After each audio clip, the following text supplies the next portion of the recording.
So you ended up losing your father to the prison system when you were 10 years old, right? Yeah, What 10, yeah, 11 this what year. for during that time? You said what? What happened during that time? Oh yeah, yeah. Nah, my pop. So again, like I said early on, like he was in the big leagues. He was doing his thing. He was a bricklayer, and it's funny. I just reconnected with my father after 25 years in August. I just got to like learn what happened, and basically somebody told on him. You know what I'm saying? Like he moved real tact, and I think being in that game, you're dealing with different elements, and I think somebody internally told on him, and when he got booked. I don't like know the dynamics. I know that he got bailed out. He was fighting the case and had to turn himself in.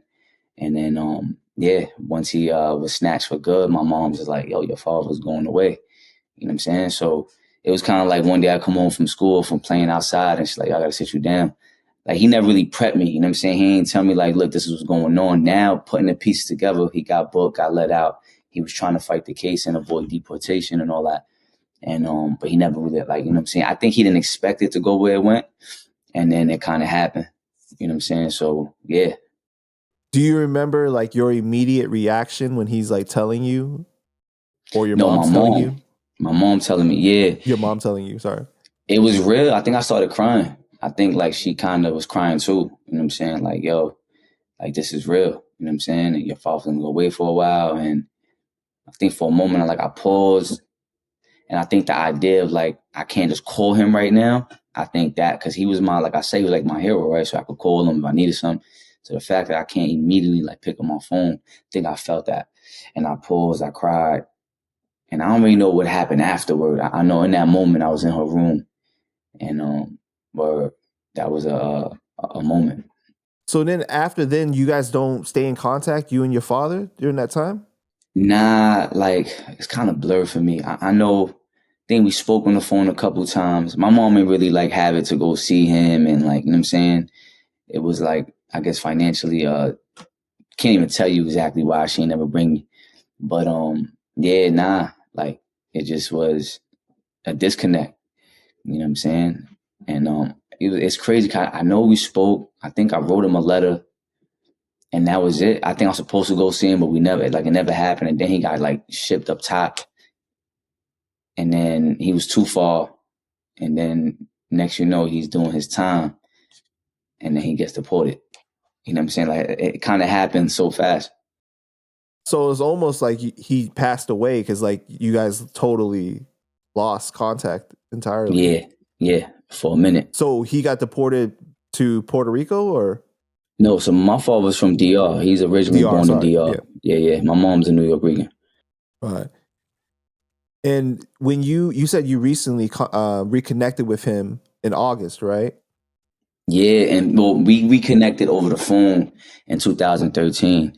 Like he found my crazy long story. He found a contact number of my grandmother's, and then that never changed in like 30 years. And then he connected with her. To connected with my aunt. Connected with my other aunt and my mom, and then like my ex-wife at the time, like facilitated that call. So we reconnected, and we always been in conversation like since then. Then I come home 5.5 years ago. We definitely connected on FaceTime and and then in person, finally, like he accepted the reality that he can't leave because he ended up moving from PR. He was on his way to Bolivia, and he ended up in Peru. And then there's some gold mines out there that he's involved with, right? So like he started to like invest into some things back early on, and then he kind of just parked out there trying to build his foundation. And but he's still dealing with some trouble with trying to come back to the States.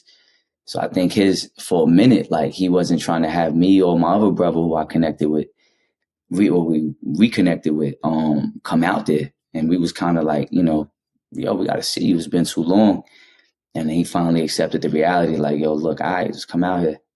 So we went out there in August, and that was deep. I ain't gonna lie, it was like a full circle moment.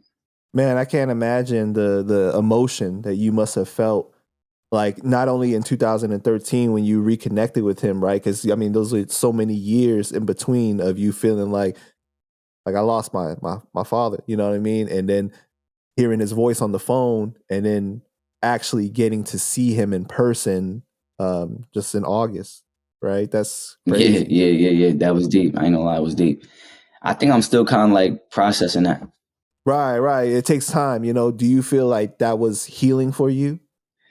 In the moment, yeah, like in the moment, I had some powerful moments with him. You know what I'm saying? Where I was able like to watch him sit down. We having a glass of wine. I think like my favorite moment was having a glass of wine with him and kind of just talking about life and like we just building and I'm listening to him and you know what I mean. I think I kind of yearned for that moment. It wasn't as emotional as I thought it was gonna be for me, right? Like when we saw each other, he did the crying first. And I think for some reason, the way I feel about my parents, like the minute they cry, I kind of take a more protective role. So like I couldn't break. I'll cry on my way over there thinking about it. Days before it, I'm like, oh, it's gonna get real. I had this whole vision in my mind about, but it didn't happen the way I thought it was. I ain't gonna lie. So you said that in that moment you couldn't cry because you kind of were like being the strong one for them, right? For Yeah, type him, shit. and it seems like you've done that for your mom as well. 100%. Do you feel like that is a role that you had to take on as a child, that you had to do that? Not for my pops.